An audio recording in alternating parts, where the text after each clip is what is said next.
ক্যারিয়ারের শুরুতে ভিনিসিয়াসকে নিয়ে অনেক সন্দেহ ছিল। রিয়াল মাদ্রিদে যোগ দেওয়ার পর গোলের সুযোগ নষ্ট করা, ফিনিশিং দুর্বলতা নিয়ে, কিন্তু সময়ের সঙ্গে নিজেকে বদলেছেন ভিনি। এখন তার বল পায়ে মাঠে গতির ঝড়, বল নিয়ে দারুণ নিয়ন্ত্রণ, ড্রিবলিং, ফিনিশিং দক্ষতা প্রতিপক্ষের জন্য রীতিমতো হুমকি।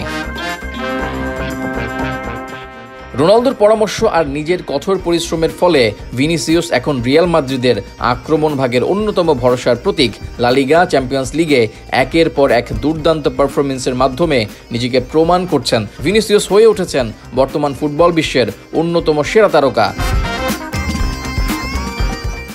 ভিনিসিয়াস জুনিয়রের মতো তরুণ প্রতিভার পাশে কিংবদন্তি রোনালদোর ছায়া থাকা মানে ব্রাজিলিয়ান ফুটবলের ভবিষ্যৎ আরও উজ্জ্বল হওয়ার সম্ভাবনা। হয়তো একদিন ভিনিসিয়াসও তার নিজের নাম কিংবদন্তি হিসেবেই প্রতিষ্ঠিত করবেন, ঠিক যেমনটা তার আইডল রোনালদো নাজারিও করেছিলেন।